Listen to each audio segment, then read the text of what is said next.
نحمده ونصلي على رسوله الكريم اما بعد ونعوذ بالله من الشيطان الرجيم بسم الله الرحمن الرحيم اللهم صل وسلم على سيدنا محمد النبي الأمي وأصحابه أجمعين آمين يا ربنا آمين رب اشرح لي صدري ويسر لي أمري واحلل عقدة من لساني يفقهوا قولي رب زدني علما رب یسر ولا تعسر وتمم بالخیر۔ الحمدللہ آج ہم زکوٰۃ کے مسائل میں پڑھیں گے من لا تحل لہ الزکوٰۃ، زکوٰۃ کے غیر مستحق لوگ کون ہیں؟ نبی کریم صلی اللہ علیہ وآلہ وسلم اور آپ کی آل کے لیے زکوٰۃ حلال نہیں ہے۔ رسول اللہ صلی اللہ علیہ وآلہ وسلم اور آل رسول صلی اللہ علیہ وآلہ وسلم مال زکوٰۃ سے بالاتر ہیں۔ حضرت انس رضی اللہ تعالی عنہ کہتے ہیں کہ نبی کریم صلی اللہ علیہ وآلہ وسلم کو راستے میں ایک کھجور گری ہوئی نظر آئی تو آپ صلی اللہ علیہ وآلہ وسلم نے مجھے فرمایا، اگر مجھے یہ اندیشہ نہ ہوتا کہ یہ کھجور صدقہ کی ہوگی تو میں اسے کھا لیتا۔ اسے مسلم نے روایت کیا ہے۔ حضرت ابو ہریرہ رضی اللہ تعالی عنہ کہتے ہیں کہ حضرت انس حضرت حسن بن علی رضی اللہ تعالی عنہما نے صدقہ کی کھجوروں سے ایک کھجور لے کر منہ میں ڈال دی تو نبی کریم صلی اللہ علیہ وآلہ وسلم نے فرمایا، دور کر اسے پھینک دے۔ پھر فرمایا، کیا تو جانتا نہیں کہ ہم صدقہ نہیں کھاتے؟ اسے بخاری نے روایت کیا ہے۔ عبد المطلب بن ربیعہ رضی اللہ تعالی عنہ کہتے ہیں نبی کریم صلی اللہ علیہ وآلہ وسلم نے فرمایا، صدقات لوگوں کی میل ہے اور بے شک یہ محمد صلی اللہ علیہ وآلہ وسلم اور آل محمد صلی اللہ علیہ وآلہ وسلم کے لیے حلال نہیں ہے۔ اسے مسلم نے روایت کیا ہے۔ اس کے بارے میں کچھ وضاحت کر دوں کہ نبی کریم صلی اللہ علیہ وآلہ وسلم کی آل میں آپ صلی اللہ علیہ وآلہ وسلم کی ازواج مطہرات آل علی رضی اللہ تعالی عنہ، آل عقیل رضی اللہ تعالی عنہ، آل جعفر رضی اللہ تعالی عنہ، آل عباس رضی اللہ تعالی عنہ اور آل حارث رضی اللہ تعالی عنہ سب شامل ہیں۔ غیر مسلم کو زکوٰۃ دینا جائز نہیں ہے۔ حضرت عباس رضی اللہ تعالی عنہ کہتے ہیں کہ نبی کریم صلی اللہ علیہ وآلہ وسلم نے حضرت معاذ رضی اللہ تعالی عنہ کو یمن کی طرف بھیجا تو فرمایا، لوگوں کو بتانا کہ اللہ تعالی نے مسلمانوں کے مالوں میں صدقہ فرض کیا ہے جو مسلمانوں کے اغنیاء سے لے جایا جائے گا اور ان کے فقیروں کو دیا جائے گا۔ اسے بخاری نے روایت کیا ہے۔ غنی اور تندرست آدمی کے لیے زکوٰۃ جائز نہیں ہے۔ حضرت عبداللہ بن عمر رضی اللہ تعالی عنہما سے روایت ہے، انہوں نے کہا کہ نبی کریم صلی اللہ علیہ وآلہ وسلم نے فرمایا، زکوٰۃ غنی اور تندرست آدمی کے لیے حلال نہیں ہے۔ اسے ترمذی نے روایت کیا ہے۔ والدین کو زکوٰۃ دینا جائز نہیں ہے۔ حضرت عمر بن شعیب اپنے باپ سے وہ اپنے دادا رضی اللہ تعالی عنہ سے روایت کرتے ہیں کہ ایک آدمی نبی کریم صلی اللہ علیہ وآلہ وسلم کے پاس آیا اور کہا، میں صاحب مال ہوں اور میرا باپ میرے مال کا محتاج ہے۔ آپ صلی اللہ علیہ وآلہ وسلم نے فرمایا، تو اور تیرا مال سب تیرے باپ کا ہے۔ نیز فرمایا، اولاد تمہاری پاکیزہ کمائی ہے، اپنی اولاد کی کمائی سے کھاؤ۔ اسے ابو داؤد نے روایت کیا ہے۔ اولاد کو زکوٰۃ دینا جائز نہیں ہے۔ بیوی کو زکوٰۃ دینا جائز نہیں ہے۔ حضرت ابو ہریرہ رضی اللہ تعالی عنہ کہتے ہیں کہ ایک آدمی نبی کریم صلی اللہ علیہ وآلہ وسلم کے پاس آیا اور کہا کہ میرے پاس ایک دینار ہے۔ آپ صلی اللہ علیہ وآلہ وسلم نے فرمایا، اسے اپنے آپ پر خرچ کر۔ کہنے لگا، میرے پاس ایک اور ہے۔ فرمایا، اپنے بیٹے پر خرچ کر۔ کہنے لگا، میرے پاس ایک اور ہے۔ فرمایا، اسے اپنی بیوی پر خرچ کر۔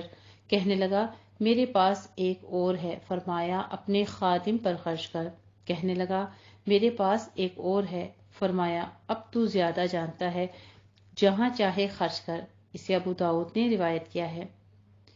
اور اس کے بارے میں وضاحت کر دوں کہ جن قرابت داروں کا نفقہ آدمی کے ذمہ واجب ہے ان کو زکوٰۃ دینا جائز نہیں ہے، مثلا ماں باپ، دادا، پردادا، بیٹا، پوتا، پڑ پوتا وغیرہ اور بیوی۔ ذم المسئلہ، سوال کرنے کی مذمت ہے، بیجا سوال کرنے سے بچنا چاہیے۔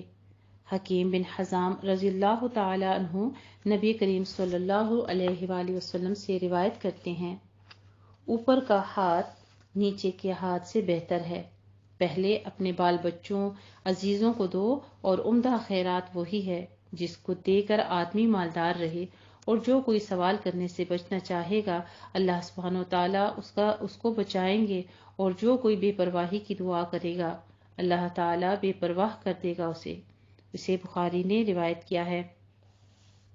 حضرت زبیر بن عوام رضی اللہ تعالی عنہ کہتے ہیں کہ نبی کریم صلی اللہ علیہ وآلہ وسلم نے فرمایا، تم میں سے کوئی اپنی رسی لے کر جنگل جائے اور لکڑیوں کا ایک گٹھا اپنی پیٹھ پر اٹھا کر لائے، پھر اسے بیچے اور اس کے سبب اللہ تعالیٰ کی آبرو رکھے۔ ایسا کرنا بہت بہتر ہے سوال کرنے سے، کیا معلوم لوگ اسے دیں یا نہ دیں، اسے بخاری نے روایت کیا ہے۔ بیجا سوال کرنے والا حرام کھاتا ہے۔ مال جمع کرنے کے لیے مانگنا آگ کے انگارے جمع کرنا ہے۔ حضرت ابو ہریرہ رضی اللہ تعالی عنہ کہتے ہیں کہ نبی کریم صلی اللہ علیہ وآلہ وسلم نے فرمایا، جو آدمی لوگوں سے ان کے اموال سے اس لیے مانگتا ہے کہ اپنا مال بڑھائے، بس وہ آگ کے انگارے مانگتا ہے، اب چاہے تو کم مانگے چاہے تو زیادہ مانگے، اسے مسلم نے روایت کیا ہے۔ یعنی ایک شخص کے پاس ضرورت کے لیے اگر کسی سے مانگنا ہے وہ تو جائز ہے، یعنی اگر وہ ضرورت مند ہے تو، اور اس کے علاوہ اگر اس کے پاس اپنا بھی ہے اور دوسروں کو دیکھ کے ویسے ہی بلا ضرورت ان سے مانگتا ہے صرف اپنا مال بڑھانے کے لیے، تو پھر یہ جائز نہیں ہے۔ بیجا سوال کرنے والے کا سوال قیامت کے دن اس کے منہ پر زخم کی مانند نظر آئے گا۔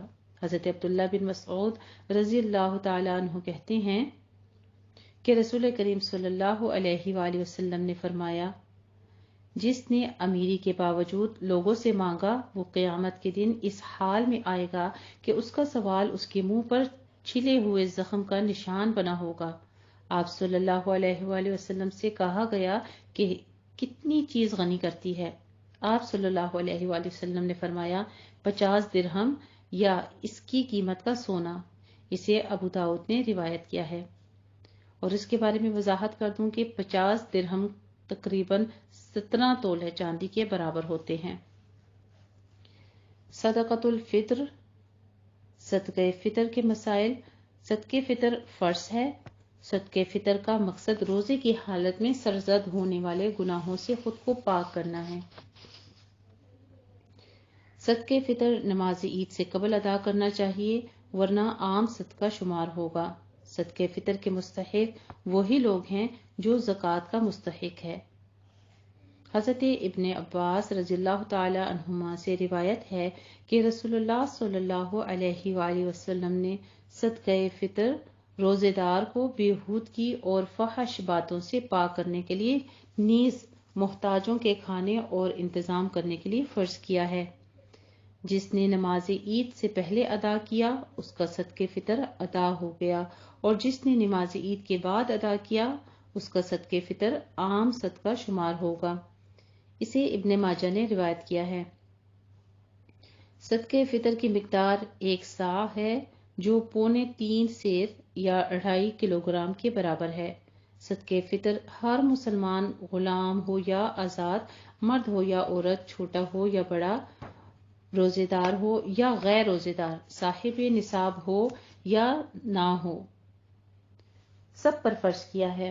حضرت ابن عمر رضی اللہ تعالی عنہما سے روایت ہے کہ رسول اللہ صلی اللہ علیہ وآلہ وسلم نے رمضان کا صدقہ فطر 1 صاع کھجور یا 1 صاع جو غلام، آزاد، مرد، عورت، چھوٹے بڑے ہر مسلمان پر فرض کیا ہے۔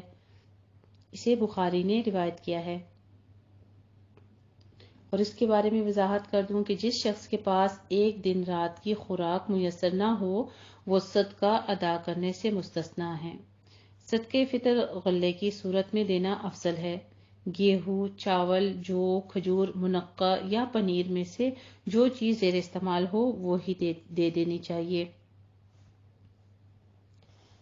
صدقہ فطر کے بارے میں فرماتے ہیں حضرت ابو سعید رضی اللہ تعالیٰ عنہ کہ ہم صدقہ فطر 1 سا غلہ یا 1 سا جو یا 1 سا کھجور یا 1 سا پنیر یا 1 سا منقع دیا کرتے تھے۔ اسے بخاری نے روایت کیا ہے۔ صدقہ فطر ادا کرنے کا وقت آخری روزہ افطار کرنے کے بعد شروع ہوتا ہے، لیکن عید سے 1 یا 2 دن پہلے ادا کیا جا سکتا ہے۔ صدقہ فطر گھر کے سرپرست کو گھر کے تمام افراد، بیوی، بچوں اور ملازموں کی طرف سے ادا کرنا چاہیے۔